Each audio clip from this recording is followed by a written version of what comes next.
ರಾಜ್ಯಕ್ಕೆ ನಾಡಿದ್ದು ಕೇಂದ್ರ ಸಚಿವ ಭೂಪೇಂದ್ರ ಯಾದವ್ ಅವರು ಬರ್ತಾ ಇದ್ದಾರೆ. ರಾಜ್ಯದ ಲೋಕಸಭಾ ಅಖಾಡದ ರಿಪೋರ್ಟ್ ಕೊಡೋಕೆ ಅಮಿತ್ ಶಾ ಅವರಿಗೆ ಸೂಚನೆ ಕೊಟ್ಟು ಕಳಿಸಿದ್ದಾರೆ. ಹೋಗಿ ಅಲ್ಲಿನ ರಿಪೋರ್ಟ್ ತಗೊಂಡು ಬನ್ನಿ ಅಂತ. ಸೀನಿಯರ್ಗಳ ಸ್ಪರ್ಧೆ ಬಗ್ಗೆ ಪ್ರಮುಖರ ಅಭಿಪ್ರಾಯವನ್ನ ಭೂಪೇಂದ್ರ ಯಾದವ್ ಅವರು ಇಲ್ಲಿಗೆ ಬಂದಂತಹ ಸಂದರ್ಭದಲ್ಲಿ ಮಾಡ್ತಾರೆ. ಹಾಗಾದ್ರೆ ಯಾರ್ಯಾರಿಗೆ ಟಿಕೆಟ್ ಸಿಗುತ್ತೆ, ಯಾರಿಗೆಲ್ಲ ಯಾರಿಗೆ ಕೋಕ್, ಹಿರಿಯರ ವಿಚಾರ ಏನು ಇದರಲ್ಲಿ ಅಂತ. ಕೆಲವರಿಗಾಗಲೇ ಸದಾನಂದ ಗೌಡರು ಸೇರಿದಂತೆ ಕೆಲವೊಬ್ರು ಈಗಾಗಲೇ ನಿವೃತ್ತಿಯನ್ನು ಘೋಷಣೆ ಮಾಡಿದ್ದಾರೆ. ಹೀಗಿರುವಾಗ ಶಿವಕುಮಾರ್ ಉದಾಸಿ ಅವ್ರನ್ನೂ ಕೂಡ ನೋಡ್ತಾ ಇದ್ವಿ ಹಾವೇರಿಯಲ್ಲಿ. ಅಂತಹ ಜಾಗಕ್ಕೆ ಯಾರನ್ನು ಹಾಕ್ತಾರೆ? ಇನ್ನು ಕೆಲವರು ನಾವೇ ಮುಂದುವರಿತೀವಿ ಅಂತ ಇದ್ದಾರೆ. ಬಟ್ ಸ್ವಪಕ್ಷದಲ್ಲೇ ಅದಕ್ಕೆ ವಿರೋಧಗಳು ಕೇಳಿ ಬರ್ತದೆ. ಎಕ್ಸಾಂಪಲ್ ಬೀದರ್ ತಗೊಂಡಂತೆ ಚಿಕ್ಕಮಗಳೂರಿನಲ್ಲೂ ಕೂಡ, ಚಿಕ್ಕಮಗಳೂರು ಉಡುಪಿ ಲೋಕಸಭಾ ಕ್ಷೇತ್ರ ಸೇರಿದಂತೆ ಹಲವು ಕಡೆ ಈಗಾಗಲೇ ಹಾಲಿ ಎಂಪಿ ಇದ್ರೂ ಕೂಡ ಅವರಿಗೆ ವಿರೋಧ ವ್ಯಕ್ತವಾಗ್ತಾ ಇದೆ. ಓಕೆ, ಇದೀಗ ಯಾರಿಗೆಲ್ಲ ಯಾರಿಗೆ ಕೋಕ್ ಸಾಧ್ಯತೆ ನೋಡ್ತಾ ಹೋಗೋಣ. ದಕ್ಷಿಣ ಭಾರತದ ಹೆಬ್ಬಾಗಿಲೇ ಕರ್ನಾಟಕ ಫಸ್ಟ್ ಟಾರ್ಗೆಟ್ ಆಗಿದೆ ಬಿಜೆಪಿ ಪಾಲಿಗೆ. ನಾಡಿದ್ದು ರಾಜ್ಯಕ್ಕೆ ಕೇಂದ್ರ ಸಚಿವ ಭೂಪೇಂದ್ರ ಯಾದವ್ ಅವರು ಬರ್ತಾ ಇದ್ದು, ಅಮಿತ್ ಶಾ ಅವರ ಆಪ್ತ ಕೂಡ ಹೌದು ಮತ್ತು RSS ಹಿನ್ನೆಲೆಯ ಪ್ರಭಾವಿ ನಾಯಕ ಕೂಡ ಹೌದು ಭೂಪೇಂದ್ರ ಯಾದವ್ ಅವರು. ಇಲ್ಲಿಗೆ ಬಂದು ಒಂದು ರಿಪೋರ್ಟ್ ತಗೊಂಡು ಹೋಗ್ತಾರೆ ಹೇಗಿದೆ ಅಂತ.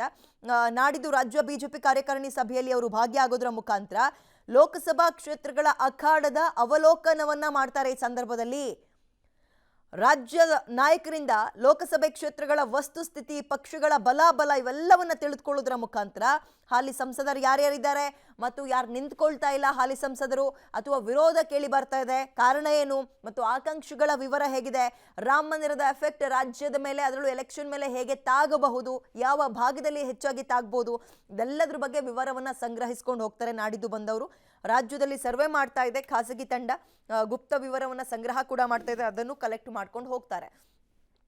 ಇದರ ನಡುವೆ ಬಿಜೆಪಿಯಲ್ಲಿ ಅವರು ಈಗ ಮೈತ್ರಿ ಬೇರೆ ಮಾಡ್ಕೊಂಡಿದ್ದಾರೆ JDSನಲ್ಲಿ. ಇನ್ನು ಬಿಜೆಪಿ ಎಷ್ಟು ಉಳಿಸ್ಕೊಳ್ಳುತ್ತೆ, JDSಗೆ ಎಷ್ಟು ಕೊಡುತ್ತೆ ಅನ್ನುವಂತಹ ಲೆಕ್ಕಾಚಾರದ ನಡುವೆ ಉಳಿದಂತಹ ಕ್ಷೇತ್ರಗಳಲ್ಲಿ ಕೆಲವರು ಈಗಾಗಲೇ ಸ್ವಯಂ ನಿವೃತ್ತಿಯನ್ನು ಘೋಷಣೆ ಮಾಡಿಬಿಟ್ಟಿದ್ದಾರೆ, ಒಂದು 2-3 ಜನ. ಇನ್ನೂ ಕೆಲವು ಕಡೆ ಹಾಲಿ ಸಂಸದರಿದ್ರೂ ಕೂಡ ಸ್ವಪಕ್ಷದಲ್ಲಿ ಅವರ ಸ್ಪರ್ಧೆಗೆ ವಿರೋಧಗಳು ಕೇಳಿ ಬರ್ತಾ ಇದೆ. ಹೀಗಿರುವಾಗ ಹೇಗೆ ಇದನ್ನು ಸಾರ್ಟ್ಔಟ್ ಮಾಡ್ತಾರೆ ಮತ್ತು ಇಲ್ಲಿಗೆ ಬರುವಂತಹ ಭೂಪೇಂದ್ರ ಯಾದವ್ ಅವರು ಏನು ವರದಿಯನ್ನು ತಗೊಂಡು ಹೋಗ್ತಾರೆ, ಇವೆಲ್ಲವೂ ಕೂಡ ಕುತೂಹಲ ಮೂಡಿಸ್ತಾ ಇದೆ. ಹೆಚ್ಚಿನ ಡೀಟೇಲ್ಸ್ ನಮ್ಮ ಪ್ರತಿನಿಧಿ ಮಸೂದ್ ನೀಡ್ತಾರೆ. ಮಸೂದ್, ಈಗಾಗಲೇ MP ಎಲೆಕ್ಷನ್ಗೆ ಕೇವಲ ದಿನಗಣನೆ ಮಾತ್ರ ಇರುವಂಥದ್ದು, ಕೆಲ ದಿನಗಳು ಅಥವಾ ಕೆಲ ವಾರಗಳು ಅಂತ ಹೇಳ್ಬೋದು. ಹೀಗಿರುವಾಗ ಟಿಕೆಟ್ ವಿಚಾರದಲ್ಲಿ ಬಿಜೆಪಿಗೆ ಒಂದು ರೀತಿ ಟಫ್ ಕಾಂಪಿಟೇಷನ್ ಇದೆಯಾ? ಕೆಲವೊಬ್ರು ಈಗಾಗಲೇ ಸ್ವಯಂ ನಿವೃತ್ತಿ ಘೋಷಣೆ ಮಾಡಿದ್ದಾರೆ, ಇನ್ನೂ ಕೆಲವೊಬ್ರು ಸ್ಪರ್ಧೆ ಮಾಡೋದಕ್ಕೆ ಪಕ್ಷದಲ್ಲೇ ವಿರೋಧ ಕೇಳಿ ಬರ್ತಾ ಇದೆ. ಏನಾಗ್ಬೋದು?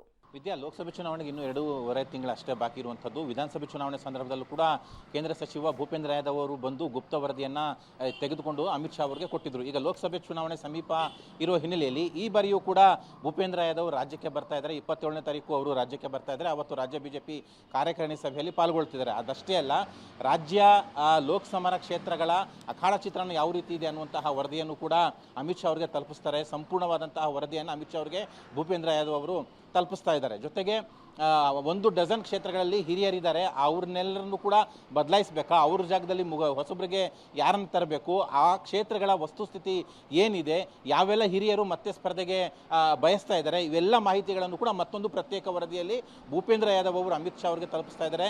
ಈ ಸಂಬಂಧಪಟ್ಟಂತೆ ಎರಡೂ ವಿಚಾರವಾಗಿಯೂ ಕೂಡ ರಾಜ್ಯ ಬಿಜೆಪಿ ಪ್ರಮುಖರ ಅಭಿಪ್ರಾಯಗಳನ್ನು ಭೂಪೇಂದ್ರ ಯಾದವ್ ಸಂಗ್ರಹ ಮಾಡ್ತಿದ್ದಾರೆ. ಕೆಲವು ಕ್ಷೇತ್ರಗಳಿಗೆ ಅವರು ಕೂಡ ಭೇಟಿ ಕೊಡುವ ಸಾಧ್ಯತೆ ಇದೆ. ಇನ್ನು ಈಗಾಗಲೇ ಒಂದಷ್ಟು ಖಾಸಗಿ ಸರ್ವೆಗಳು ಕೇಂದ್ರದ ಸೂಚನೆ ಹಿನ್ನೆಲೆಯಲ್ಲಿ ರಾಜ್ಯದಲ್ಲಿ ಸರ್ವೆ ಮಾಡ್ತಾ ಇದ್ದಾವೆ.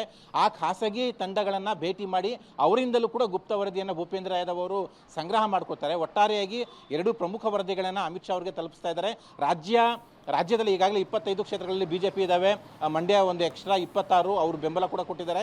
26 ಕ್ಷೇತ್ರಗಳನ್ನು ಕೂಡ ಉಳಿಸ್ಕೋಬೇಕು ಅನ್ನುವಂತಹ ಪಟ್ಟನ್ನು ಬಿಜೆಪಿ ಇಟ್ಕೊಂಡಿದೆ. ಆ ಹಿನ್ನೆಲೆಯಲ್ಲಿ ಎಲ್ಲ ಆಯಾಮಗಳಲ್ಲೂ ಕೂಡ ಅಧ್ಯಯನ ಮಾಡಿ ಸೂಕ್ತ ತಂತ್ರಗಾರಿಕೆಯನ್ನು ಬಿಜೆಪಿ ಮಾಡೋದಕ್ಕೆ ಮುಂದಾಗಿರುವಂಥದ್ದು. ಮುಖ್ಯವಾಗಿ ಹಿರಿಯರ ಪೈಕಿ ಯಾರಿಗೆ ಲಕ್ ಹೊಡೆಯುತ್ತೆ, ಯಾರಿಗೆ ಕೊಕ್ ಕೊಡ್ತಾರೆ ಅನ್ನುವಂಥದ್ದು ಕಾದು ನೋಡಬೇಕಾಗಿದೆ. ವಿದ್ಯಾ, ಓಕೆ, ಥ್ಯಾಂಕ್ ಯು ಮಸೂದ್ ತಮ್ಮೆಲ್ಲ ಡೀಟೇಲ್ಸ್ಗೆ.